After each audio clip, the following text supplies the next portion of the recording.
Shalom à tous, bienvenue sur votre plateforme Académie en ligne, notre plateforme de formation sur les sujets qui concernent la louange. Je suis votre serviteur, Chante Zoé ou Coach Zoé, pour vous entretenir sur des sujets. Nous sommes à cette nouvelle session et je vais me faire fort de faire un peu le résumé des sessions précédentes au cours desquelles nous avons compris que la louange est dans un mouvement inarrêtable, instoppable, un mouvement impulsé par Dieu lui-même pour ces temps de la fin. Et il est important que nous puissions observer ce que le Seigneur est en train de faire à travers la louange. Je pense pour ma part qu'un grand mouvement de réveil est en train de venir et va passer forcément par la louange. Ce mouvement de réveil sera vraiment atteint et durable lorsque la louange sera pratiquée au niveau personnel, au niveau des églises locales, lorsqu'on pourra pousser la louange à un autre niveau. Après, nous avons expliqué dans les sessions qui ont suivi que la louange était avant tout une expression qui va au-delà de la simple parole dite, qui peut être soit gestuelle, qui peut être écrite, qui peut être verbale ou qui peut être musicale. Ceci étant, il ne faudrait pas considérer d'abord la louange comme un phénomène musical, un concept musical, mais c'est un concept qui va au-delà de la musique. Dieu a dit dans sa parole que tout ce qui respire loue l'Éternel. Donc, la louange n'est pas liée au fait de savoir chanter ou de savoir parler. La louange est liée à la respiration, au fait que vous soyez en vie. Chaque fois que quelqu'un est en vie, il a la respiration en lui. La Bible dit que celui-ci est à même de louer et doit apporter cette louange à Dieu. Alors, pour cette session, nous allons voir quelque chose qui est particulier avec la louange. Comprenez que une première chose très importante à savoir sur la louange, c'est que la gloire de Dieu se met en mouvement sur la louange. Et nous allons passer cette session à expliquer cette propriété qui est très importante pour nos vies d'adorateurs, pour nos vies de louangeurs, pour nos vies spirituelles. C'est vraiment un point qui est assez important. Et je voudrais avec vous parcourir en long et en large, par la grâce de Dieu, cette propriété, si je peux m'exprimer ainsi, liée à la louange.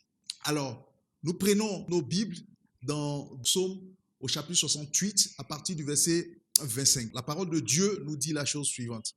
Il voit ta marche, ô Dieu, la marche de mon Dieu, de mon roi dans le sanctuaire. En tête vont les chanteurs, puis ceux qui jouent des instruments, au milieu des jeunes filles battant des tambourins. Bénissez Dieu dans les assemblées, bénissez le Seigneur, descendant d'Israël.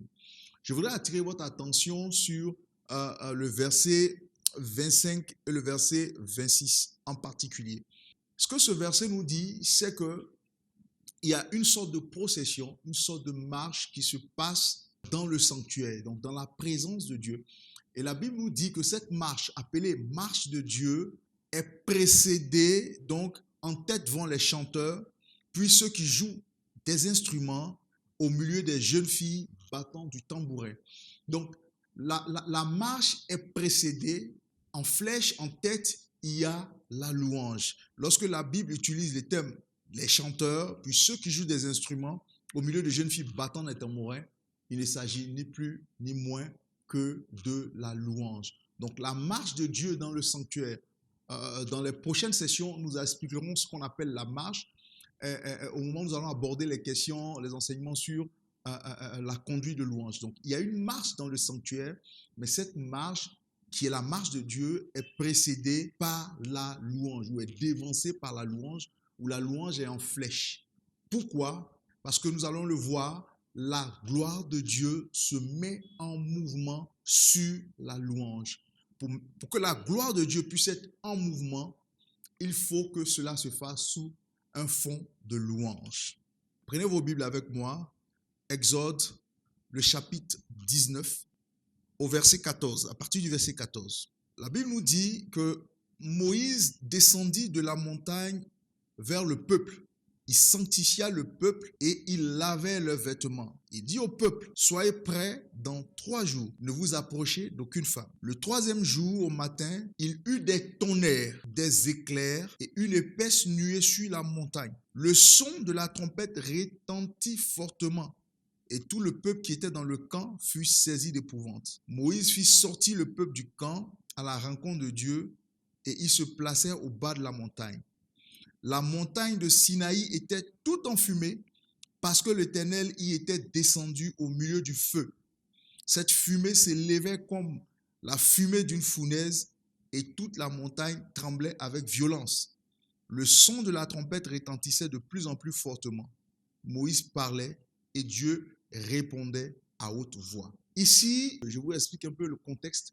Le peuple veut voir Dieu, le peuple veut entendre Dieu.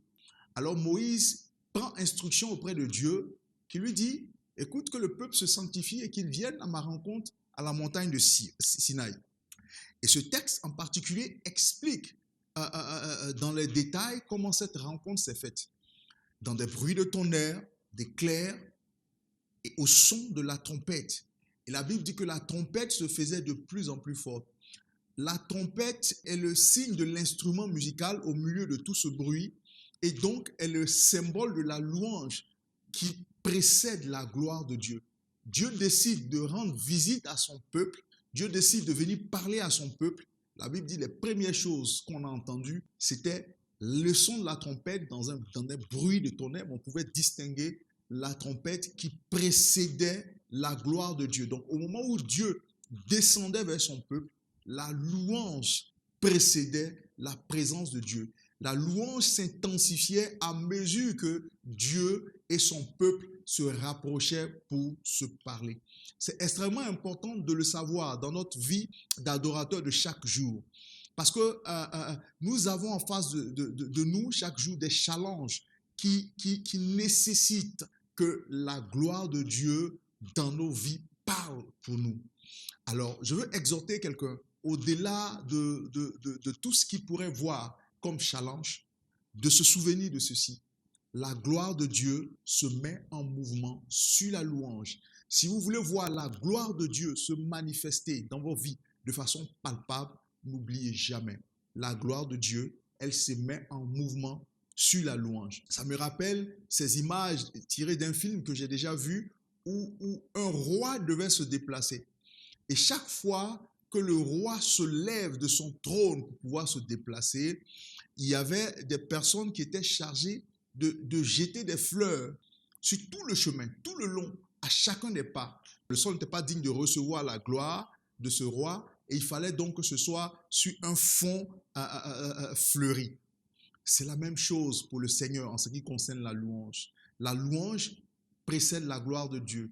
Ou si vous voulez, la gloire de Dieu se met en mouvement sur la louange. Une autre chose, un autre verset pour conforter cela, dans Exode 33, à partir du verset 18. Nous allons commencer par Exode 33, mais le verset sur lequel je veux mettre l'emphase se trouve dans Exode 34. Mais pour que nous puissions comprendre, nous allons commencer dès le début.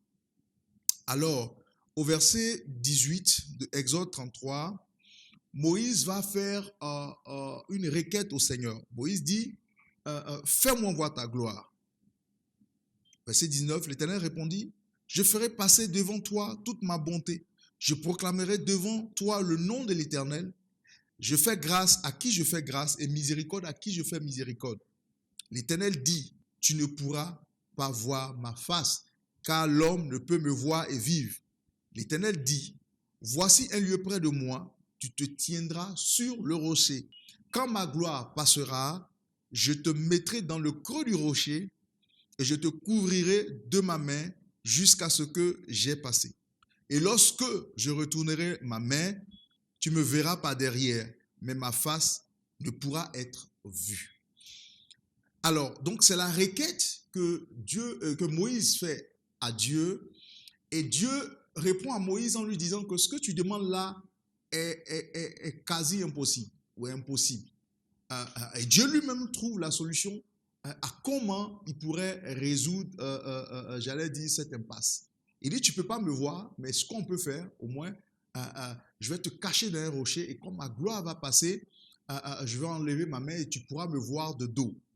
Et je pense que c'est vraiment, voir déjà la gloire de Dieu de dos, c'est quelque chose d'extrêmement fort et quelque chose de grand. Dans le chapitre 34, nous voyons donc comment Dieu va mettre en scène ce qu'il a promis à Moïse. Donc, au chapitre 34 d'Exode, à partir du verset 5, la Bible dit que l'Éternel descendit dans une nuée et se tint auprès de lui, donc auprès de Moïse, et proclama le nom de l'Éternel.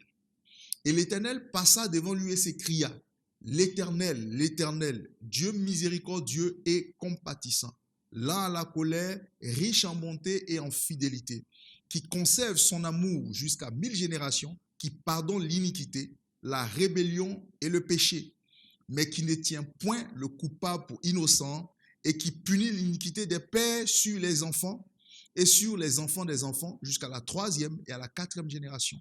Aussitôt, Moïse s'inclina à terre et se prosterna. Le verset 6 en particulier dit « Et l'Éternel passa devant lui et s'écria, l'Éternel, l'Éternel, Dieu miséricordieux et compatissant, lent à la colère, riche en bonté et en fidélité. » Vous voyez clairement comment cette propriété de la louange, qui est que la gloire de Dieu se met en mouvement sur la louange, est mise en évidence dans cet épisode. La Bible dit, au moment où Dieu va donc mettre en pratique la promesse qu'il a faite à Moïse, à savoir de le laisser le regarder, mais pas derrière, la Bible dit que Dieu est venu et il s'était auprès de Moïse. Et à partir de là, on dit l'Éternel passa devant lui. Donc, ça veut dire Dieu va commencer à se mettre en mouvement.